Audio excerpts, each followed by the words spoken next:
Salve, rapaziada, como é que vocês estão? Pra quem não me conhece, eu sou o Revel e está começando mais um episódio do canal Cogestão Mental. E o vídeo de hoje é um episódio especialmente dedicado ao meu grande amigo Alisson, o homem mais beta que já pisou nessa terra. O auge do betismo dele aconteceu ano passado, mas se eu pudesse contar a história dele, seria basicamente o seguinte. Como ele não teve pai, o pai dele já tem 96 anos, mais ou menos, a mãe deve ter uns 60 e pouco. E assim, ele foi criado pela mãe, com 6 irmãs dentro de casa. Os irmãos saíram de casa antes dele nascer. O pai já velho, não tinha como ensinar nada a ele, mal fala, mal lembra o próprio nome. Então ficava muito difícil ele ter esse contato com homens, né? Os únicos homens que ele via na escola eram os amigos dele, entre aspas amigos, que ninguém era amigo dele na real. Mas o único amigo dele era eu, né? Porque ninguém suportava aquele inseto, aquele verme, ninguém suportava. Porque, como ele tinha uma vida muito difícil, ele gostava de chamar a atenção. Como é que ele chamava a atenção? Batia nos colegas, e aí ele apanhava. Ficava xingando as meninas, e aí ele apanhava. Ele começava a zoar com os professores, e aí ele apanhava. E ele só vivia na diretoria, dando trabalho para a mãe dele. Então, ele era um ser insuportavelmente desprezível. Isso porque ele queria, porque todo mundo tem uma história triste, todo mundo tem uma história difícil, quase todo mundo. A maioria tem. Mas ele poderia usar isso como combustível para tentar conseguir algo melhor. Mas ele usava isso como uma válvula de escape. O que é que ele fazia? Ele presepava. Basicamente, ele fazia isso. E ele gostava de chamar muita atenção. Então, assim, ninguém gostava dele. E eu conheci ele no 6º ano. E eu comecei a pegar amizade com ele porque eu via que ele precisava de um amigo. Não porque eu gostava dele, que se foda, pô. Então, assim, eu lembro que a primeira vez que eu falei com ele, ele me deu um tapa na cara. E eu, como era uma pessoa muito agressiva, ninguém nem falava alto comigo. Só que aí, assim, eu olhei pra cara dele, quando ele me deu um tapa na cara, eu pensei, porra, velho, se eu der um murro na cara dele, ele vai morrer, velho. Meu Deus do céu, melhor deixar quieto, velho. A vida dele já é uma merda. E aí ele viu que eu não revidei, aí pediu desculpa e a gente começou a conversar, a gente se tornou amigo. Beleza. E aí ele começou a sair com a galera que eu saía. A gente saía pra festas e tal. Isso aí com o passar dos anos, né? E ele nunca tinha ficado com nenhuma menina, porque a família dele era bem religiosa, né? Se não me engano era Testemunho de Jeová. Testemunho de Jeová. E é um pessoal bem religioso, você não pode assistir futebol, você não pode praticar esportes, você não pode namorar, você não pode fazer porra nenhuma. E aí eu começava a levar ele pros lugares pra aprender como é que funciona o mundo, né?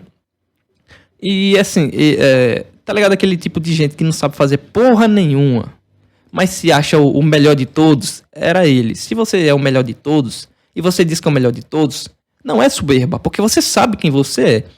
O foda é você não ser porra nenhuma e você achar que você é alguma coisa. E, pois bem, a gente sempre saía pra festas, ele nunca conseguia chegar em ninguém, porque ele tinha vergonha, lógico, não tinha prática, não tinha chegado em ninguém, nunca tinha feito isso. Mas aí teve uma vez que a gente levou ele pra uma festa, e ele falou o seguinte, não, hoje eu vou tomar coragem, eu vou chegar, pá, não sei o que, beleza. Aí o processo é o seguinte, você chega na festa, se você quiser só beber, você só vai beber. Se você quiser ficar com alguém, você tem que pegar alguém assim que você chega na festa. Por quê? O que fica pro final é a rebarba, é o que sobra, é a merda, é o churume da sociedade. Tudo que há de insalubre sobra no final do baile. Então você tem que chegar e você já tem que arrumar alguém. Você fica ali agarradinho, beleza. Só que ele não conseguiu ficar com ninguém. 20 pessoas, 19, 20 com ele. 19 homens conseguiram gerar hábito e ele ficou ali de canto, não conseguiu ninguém. No final da festa, quando estava quase acabando, ele tomou coragem e aí foi lá numa guria que estava saindo do banheiro, puxou ela, começou a conversar, pagou uma cachaça e aí beijou ela, beleza. Aí depois disso, eu vi um cara se jogando no chão de rir, passando mal. Realmente ele tava passando mal de rir. E o que foi que aconteceu, pô? Basicamente, aquela vagabunda que ele tinha beijado tinha mamado 3 no banheiro. E aí, assim que ela saiu, Ele foi lá e beijou ela. Pô, que merda, né, velho? Só que assim, eu fiquei... Porra, lógico que eu ri. Eu quase que eu me papoquei de tanto rir. Mas depois eu cheguei nele. Irmão, era só você ter ficado sozinho. Porque você ficar pegando o resto dos outros, pô. Na moral, isso é sem futuro, velho. Aí beleza, foi passando os anos. E ele tinha uma preguiça suprema, uma preguiça inabalável. Ele dizia o seguinte, quando a gente falava sobre trabalho. Eu comecei a trabalhar cedo. E ele nunca tinha trabalhado. E eu dizia a ele, irmão, você tá com 18 anos, você tem que trabalhar com alguma coisa. E ele sempre me dizia o seguinte, trabalhar pra quê? Eu não vou poder assistir desenho na tarde. Eu olha, porra, meu irmão, você é pobre, você é miserável, você é sujo. E você não quer trabalhar? Irmão, como é que você vai sair da miséria sem trabalhar? Não, porque Deus vai preparar alguma coisa pra mim. Beleza. E nisso aí nunca chegava nada, até que ele completou 19 anos e conseguiu entrar na mesma fábrica que eu trabalhava, né? Como peão mesmo. Eu sempre trabalhei como peão, essa porra. E aí, beleza. Ele começou a trabalhar comigo. Outro amigo meu entrou também na fábrica e a gente começou a trabalhar. Só que ele sempre foi preguiçoso, pô. Sempre foi preguiçoso. Fazia as coisas pela metade, tomava bronca, suspensão, E aí... E aí ele começou a ter uma amizade com a guria lá da fábrica. Devia ter uns 24, 25 anos, ela, né? Ele tinha 19. Só que ela era uma 7 de 10, assim. Era bonita, mas nem tanto. Não a ponto de ficar dando em cima. E ele começou a conversar com ela, começou a ter amizade. E aí ele começou a, entre aspas, gostar dela, né? Porque eu sempre achei esse negócio de gostar muito infantil. Mas beleza, né? Ele eu não posso fazer nada. Aí ele começou a conversar com ela, não sei o que, demonstrar os sentimentos dele, e ela sempre pisava, né? Toda vez que ele ia falar sobre os sentimentos dele por ela começava o assunto dizendo que tinha acabado de dar pra fulano, pra ciclano, e aquelas conversas que só mulher faz, né? E ele emprestava dinheiro, ele fazia a festa de aniversário, ele dava presente, essa porra toda, e no final ela dava pra outro. Normal, né? A gente chamava de saco de desabafo. Porque tudo que era merda que acontecia na vida dela, ela ia pra desabafar com ele. E aí ele desencanou, porque a gente só pegava no pé dele. Irmão, se ame, velho. Você se odeia tanto assim, a ponto de ser um saco de desabafo, de uma mulher que não é nem tão bonita assim, que mora numa favela. E aí, beleza. O salário na época era o quê? Era 1.000 conto? Acho que era 1.000. Ele juntou 3 meses de salário. E aí ele começou a conversar com uma mulher no Tinder. Feia pra caralho. Feia. Gorda, baixinha, parecendo... Porra, velho. Quando você ouve a palavra nordestina, o que é que vem na sua mente? Então, era exatamente dessa forma. E aí ele começou a conversar com ela era de uma cidade próxima. E sempre marcava de ver ela. Só que ela dizia, não venha pra cá porque eu moro com minha tia, com não sei o que, e aí não tem como você vir. Você me paga a passagem, e aí eu vou aí. Beleza. Ele pagava a passagem, e o que é que acontecia? Ela não vinha, porque sempre tinha alguma coisa, sempre acontecia alguma coisa, e ela não conseguia vir. Só que ela guardava o dinheiro pra a outra semana? Não. E sempre que ele marcava pra ela vir, ele pagava, e ela não vinha. E aí ele não achou estranho, mas eu achei estranho. Então, o que foi que eu fiz? Comecei a seguir ela no Instagram. E ela me colocou nos melhores amigos. E eu comecei a perceber uma conexão de fatos. Comecei a ligar uma coisa com a outra. Toda vez que ele pagava a passagem dela para vir para nossa cidade, ela não vinha. E naquele mesmo dia, no caso, à noite, ela saía com as amigas e alguns caras que eu não sabia quem era, pra tomar uma cachaçinha e sempre enrolava uma merda no final. Só que eu não disse a ele, porque tinha acontecido algo parecido, semelhante, antes com a 7 de 10. Só que ele não acreditou, acabou tomando no rabo, e aí beleza. Então, se o cara não acreditou a primeira vez que eu falei, por que ia acreditar na segunda? Então, um belo dia, ele marcou de ver ela, e ele pegou esses 3.000 que ele tinha guardado, e ele fez o seguinte, ele fez uma cesta, quase uma cesta básica. Ele comprou um ursinho de pelúcia, comprou chocolates, bombons e doces e biscoitos e comprou um buquê de flores, escreveu um poema, um poema em 2025 não, tem um tempo da porra. Mas porra, no século XXI, o cara querendo dar poema, velho, pra vagabunda de Tinder. Beleza. Aí ele fez essa cestona, pá. E ele comprou umas roupas. Aí viajou. Foi pra casa dela, da tia dela, que ela morava com a tia dela. Ele tinha uma tia lá, só que ele não se ligou que ela não ia deixar ele ficar na casa dela.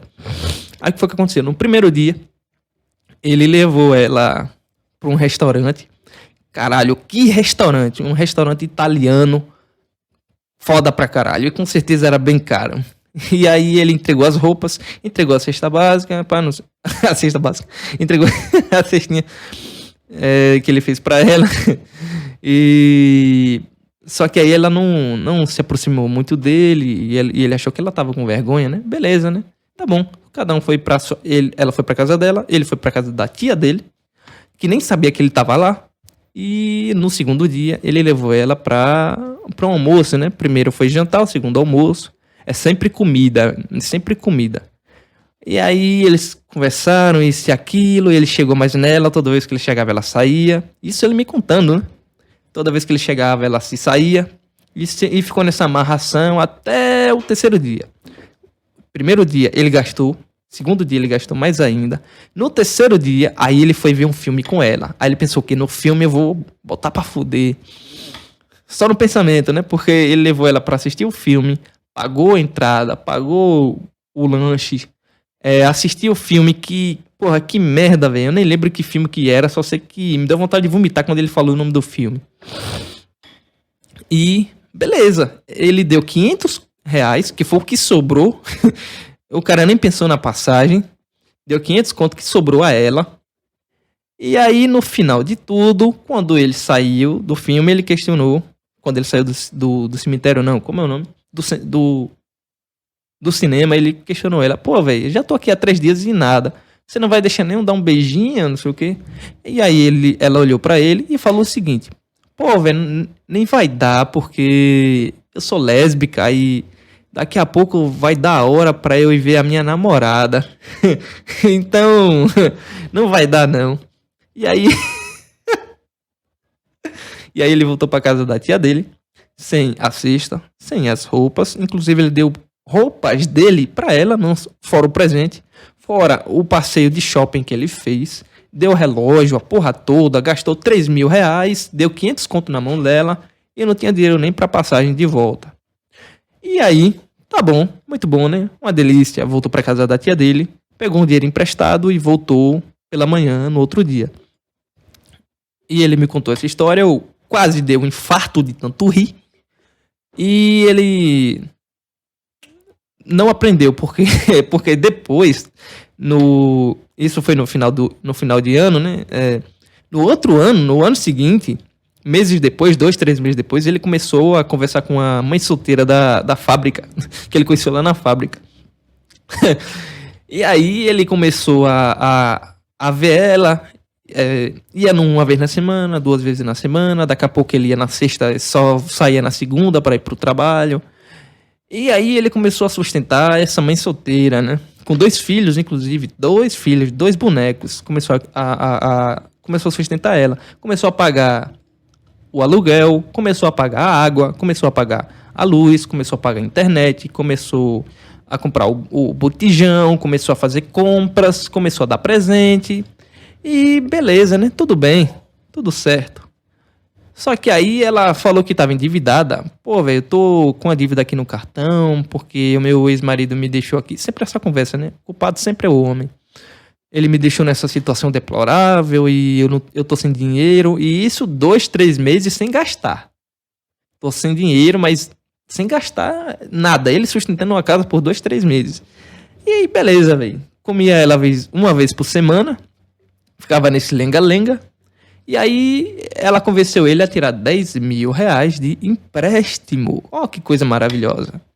Ele tirou lá o... Como é que chama essa merda, velho? É o consignado, 10 mil de empréstimo. Muito bom. Ela deu um chute nele. Que coisa maravilhosa. Todo mal pro Beto é pouco, velho. Esse foi o auge do betismo dele. Esse foi o auge. E aí é só ladeira abaixo. Só ladeira abaixo. Só ladeira abaixo. Ficou devendo 10 mil de empréstimo. Ela deu um chute nele, disse que não queria mais. Ameaçou dizendo que ia colocar ele pra pagar a pensão dos filhos. Aí ele teve que esquecer ela de qualquer forma. E beleza, velho. Talvez ele tenha aprendido. Eu não sei como é que ele tá hoje, né? Que faz anos que eu não falo com ele.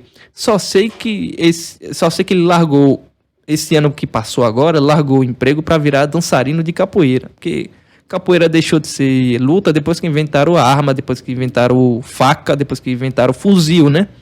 Então, meio que foda-se, né? O cara largou o emprego pra virar dançarino de capoeira. Ah, o que é que um homem sem pai não faz, né? E eu realmente acredito piamente que a culpa disso tudo foi ele não ter tido um pai presente. Porque eu tive um pai presente e ele me ensinou que existem dois tipos de mulheres, que são as que dão e as que voam. Eu nunca vi uma mulher voar, então só existem as que dão. E dentre as que dão, existe a mulher para comer e existe a mulher para casar. E dentre essas que existem para casar, você vai ter que separar as mulheres que reconhecem Deus como seu dono, porque Deus, se você quiser seguir um Deus, você tem que admitir que ele é o seu dono e que você tem que viver para ele, tanto homem quanto mulher. E ou a mulher reconhece Deus, ou ela não reconhece. As únicas que servem para ter um casamento minimamente funcional são as que reconhecem verdadeiramente a Cristo. Então, assim, 0% da população, né? Eu tive um pai presente, ele me ensinou como é que as coisas funcionam. Se você não teve, cara, eu não posso fazer muita coisa. Só sei que a história desse cara é tenebrosa. Tenebrosa, tenebrosa. Que vida horrível, velho. Meu Deus do céu. Espero que tenha piorado, porque ele merece. Fazer o quê, né?